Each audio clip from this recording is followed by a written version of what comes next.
Entonces, entonces ahorita vamos a ver el tema de corriente eléctrica, por lo cual tenemos lo siguiente.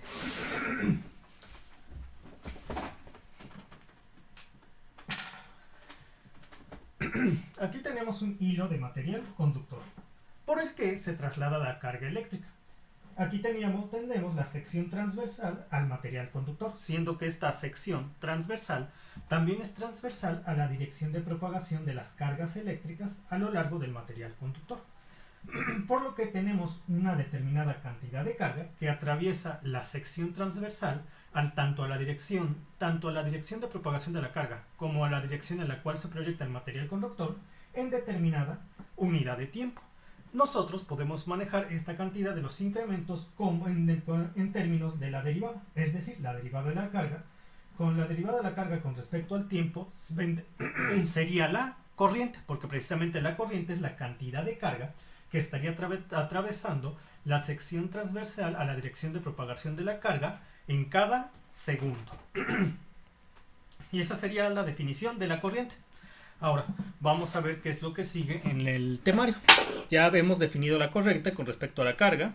Seguiría la resistividad y resistencia. Bueno, ahora vamos a considerar a un resistor. Vamos, como les decía, vamos a considerar a un resistor, el cual es un elemento básico de dos terminales, siendo que la propiedad del resistor es la resistencia del elemento R, denotada por la letra R mayúscula. Además, la relación entre la diferencia de potencial existente entre las terminales, la relación de la diferencia de potencial existente entre las terminales del resistor y la corriente que atraviesa el resistor está dado por la ley de Ohm. La ley de Ohm, la cual nos dice que la diferencia de potencial existente entre las terminales de un resistor es igual a la resistencia R del resistor por la corriente que lo atraviesa. Muy bien. Esta sería la ley de Ohm. ¿Qué más tenemos? Recuerden, además, ¿qué es la resistencia? La resistencia es la oposición que ofrece un material. La resistencia es la oposición que ofrece un material al paso de la corriente a través de él, siendo que los resistores se especifican en dicha propiedad, dado que todos los elementos poseen cierta resistencia. Pero el resistor se enfoca precisamente en definir qué tan grande es dicha resistencia. Y nosotros tenemos como unidad de medida de la resistencia los ohms, denotado por la letra omega mayúscula, ohms. Muy bien, ¿qué más dice el temario que tenemos que ver? Dice que resistencia ya está, ley de Ohm, a la ley de Ohm ya la escribí aquí. Bueno, la ley de Ohm también la podemos expresar como la corriente es igual a la diferencia de potencial V entre la resistencia. Cuando ustedes avancen en el semestre se van a dar cuenta que la corriente la van a definir como el voltaje o diferencia de potencial entre la impedancia.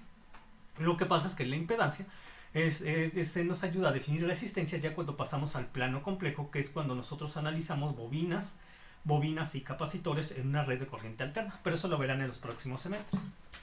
¿Qué sigue del temario? Sigue la energía y la potencia eléctrica. Bien. Sigue la energía y la potencia eléctrica. Bueno, entonces, nosotros sabemos que para trasladar una unidad de carga Q, una determinada unidad de carga Q, de un punto a otro, del material conductor, es necesario que nosotros llevemos a cabo un trabajo, siendo que la derivada de la energía con respecto a la carga eléctrica es igual a la diferencia de potencial. Entonces, la diferencia de potencial es necesaria para poder movilizar una carga de un punto a otro a lo largo del material conductor. Muy bien. Porque yo necesito llevar a cabo una energía para poder movilizar una cantidad de carga de un punto a otro a través del material conductor. Siendo que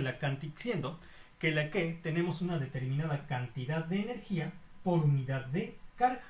Es decir, yo necesito una determinada cantidad de energía para poder movilizar de un punto a otro una determinada cantidad de carga, lo cual lo puedo expresar como una derivada, siendo que la derivada de la energía con respecto a la carga es igual a la diferencia de potencial.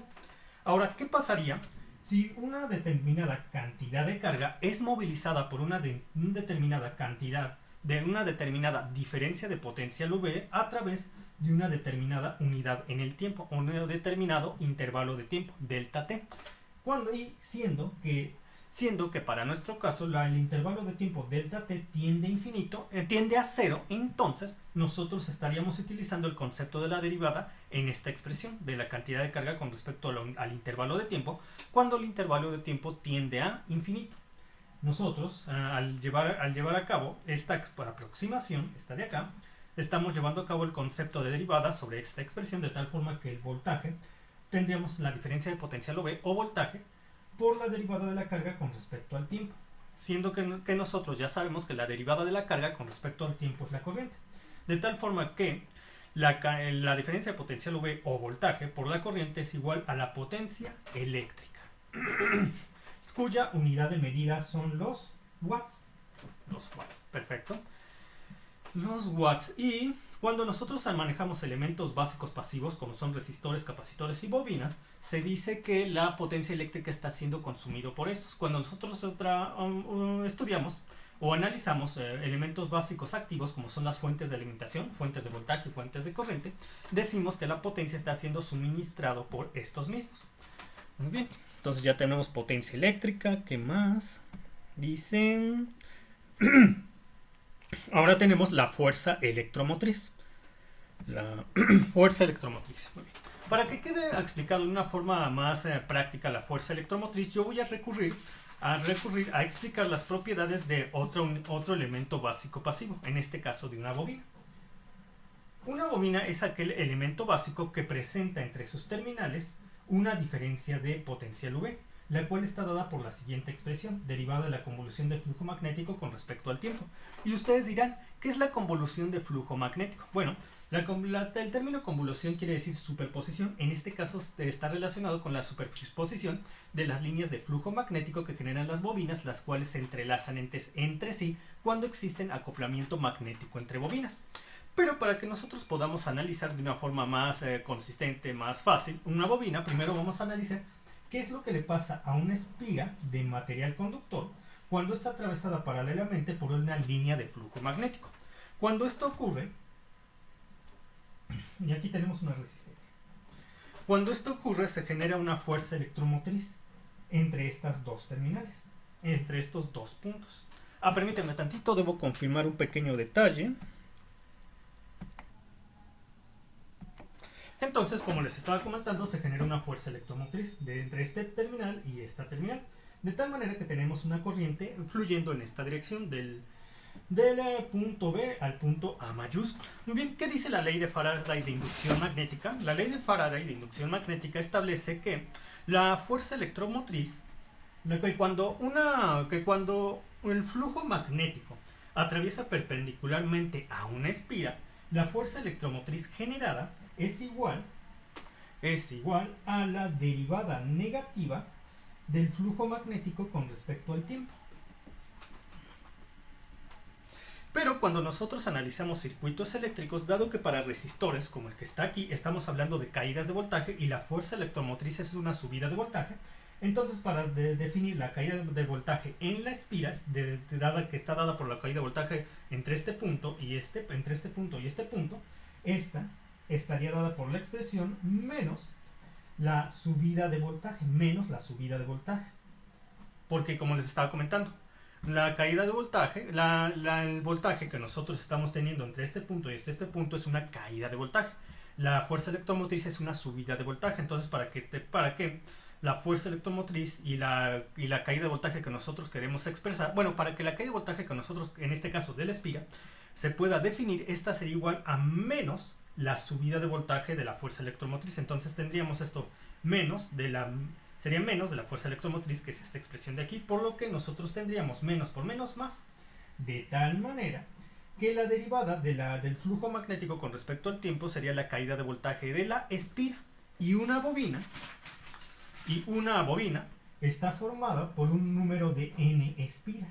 Una bobina está formada por un número de n espiras, donde n es el número total de espiras que forman a la bobina, de tal manera que la caída de voltaje en una bobina La caída de voltaje en una bobina que fue definido a partir de su fuerza electromotriz sería igual a la derivada de n líneas de flujo magnético con respecto al tiempo. Y precisamente como la convolución son la superposición de las líneas de flujo magnético, entonces el tener n siendo n mayor a 1, líneas de flujo de magnético ya nos permitiría tener una superposición de líneas de flujo magnético, es decir, la convolución de flujo magnético. Y es así como se ha explicado de dónde surge esta definición, siendo que la fuerza electromotriz nos ayuda a definir precisamente esta definición, que nos permite definir la caída de voltaje en una bobina. Y esta es una integral compuesta, de tal forma que la caída de voltaje en una bobina sería igual a la derivada del flujo magnético con respecto a la corriente que atraviesa la bobina por la derivada de la corriente que atraviesa la bobina con respecto al tiempo. Y esta cantidad, la derivada del flujo magnético con respecto a la corriente, como el flujo magnético varía de forma directamente proporcional a la corriente, esta cantidad es una constante que vendría siendo la inductancia de la bobina. Por lo tanto, la caída de voltaje en la bobina sería igual a la inductancia de la bobina por la derivada de la corriente con respecto al tiempo. Muy bien, ahora ya pues definimos a la fuerza electromotriz a partir del ejemplo práctico de la bobina. ¿Qué otro tema nos queda? Otro tema. Resistores en serie y paralelo. Muy bien, eso es fácil de explicar. Y estoy seguro que muchos de ustedes ya lo vieron. ¿Sí? Tenemos resistores en serie. Ahora vamos con resistores en serie. Resistores en serie.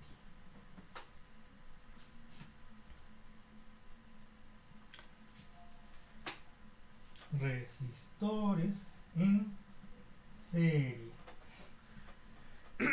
Tenemos un resistor, otro resistor, otro resistor, y así nos vamos hasta el número total de resistores en este arreglo en serie. R subíndice 1, R subíndice 2, R subíndice Rn, R subíndice 3, hasta R subíndice N.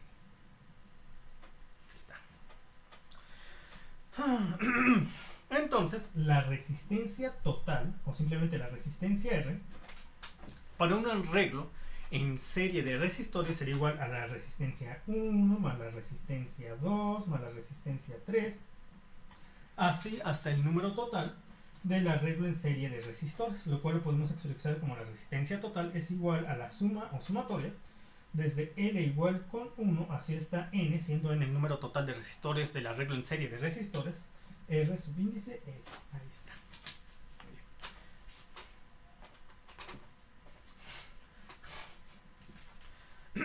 Y algunos se preguntarán por qué se define de esta forma. Y se define de esta forma por lo siguiente. Miren, cuando nosotros tenemos un arreglo en serie de resistores, la diferencia de potencial que existe entre este punto y este punto, es decir, la diferencia de potencial total o la diferencia de potencial del arreglo en serie sería igual aquí a la resistencia 1 por la corriente I1 que la atraviesa, más la resistencia 2 por la corriente I2 que la atraviesa, más la resistencia 3 por la corriente I3 que la atraviesa, así hasta la resistencia del resistor N, es decir, el último resistor del arreglo en serie de resistores, por la corriente que le atraviesa. Pero como tenemos un arreglo en serie de elementos, para un arreglo en serie toda la corriente es igual en todos y cada uno de los elementos, de tal forma que esta expresión la podemos dejar como la corriente se factorizaría de todos y cada uno de los elementos porque es igual en 1, es igual en 2, es igual en 3, es igual así hasta el último resistor del arreglo en serie. Por eso podemos factorizar la corriente de esta expresión, quedándonos que la diferencia de potencial del arreglo en serie es igual a la corriente que atraviesa el arreglo en serie por la resistencia 1 más la resistencia 2 más la resistencia 3, así hasta la última resistencia del arreglo en serie de resistores. Y precisamente esto es la corriente total que ya había definido anteriormente. R1 más R2 más R3, así hasta Rn. Ahora yo voy a definir la resistencia equivalente de un arreglo en paralelo de resistores. Vamos a ponerle resistores en paralelo.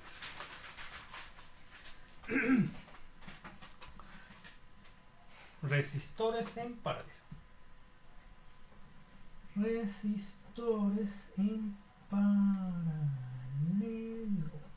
Ahí está. Resistores en paralelo. Y tendría el siguiente diagrama.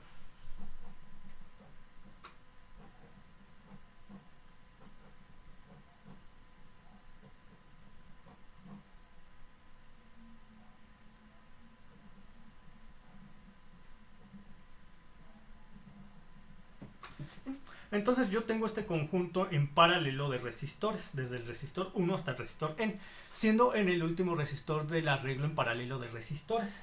Para un arreglo en paralelo, yo sé que el voltaje en el resistor 1, en el resistor 2, en el resistor 3, y así hasta el último resistor del arreglo es igual en todos y cada uno de ellos. Pero la corriente la corriente que circula el arreglo en paralelo de resistores es igual a la corriente que circula el arreglo de resistores 1 más la corriente que circula la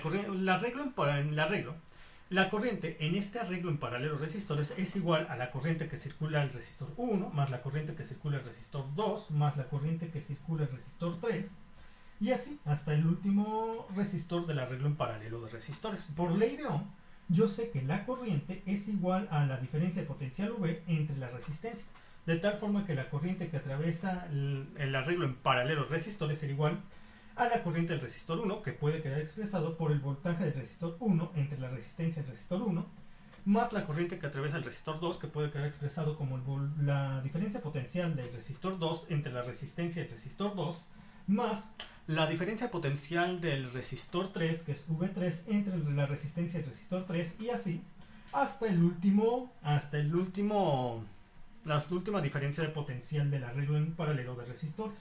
Ven entre R, N. Así. Pero como nosotros sabemos que tenemos un arreglo en paralelo de resistores, sabemos que el voltaje en todos y cada uno de ellos es igual, de tal forma que podemos factorizar el voltaje el voltaje en cada uno de los términos. De tal forma que tenemos que la corriente es igual al voltaje, que va a multiplicar a 1 entre R1 más 1 entre R2 más 1 entre R3 más 1 entre RE. Muy bien. Perfecto. Entonces, ya. Y en sí, no sabemos que desde este punto hasta este punto lo que tenemos es 1 entre la resistencia total del arreglo en paralelo de resistores, que es igual a 1 entre la resistencia del resistor 1 más 1 entre la resistencia del resistor 2 más 1 entre la resistencia del resistor 3 y así hasta 1 entre la resistencia del último resistor del arreglo en paralelo de resistores. Y como nosotros sabemos que esto es el inverso de la resistencia total, entonces si obtenemos el inverso de todo esto tendríamos la resistencia total de un arreglo en paralelo de resistores, que es 1 entre 1 más R1 más 1 entre 1 más R2 más 1 entre 1 más R3, así es el último resistor del arreglo en paralelo de resistores. En caso de que tengamos dos resistores en paralelo, nos conviene expresarlo de la siguiente forma. Entonces tendrías 1 entre R1 más 1 entre R2, que haciendo la suma de quebrados nos daría un R1 más R2 entre R1 por R2, todo esto entre 1, y aplicando la ley del sándwich nos quedaría R1 por R2 entre R1 más R2. Perfecto. Perfecto. Y hasta aquí terminamos con este video tutorial. Proseguimos en el siguiente video tutorial.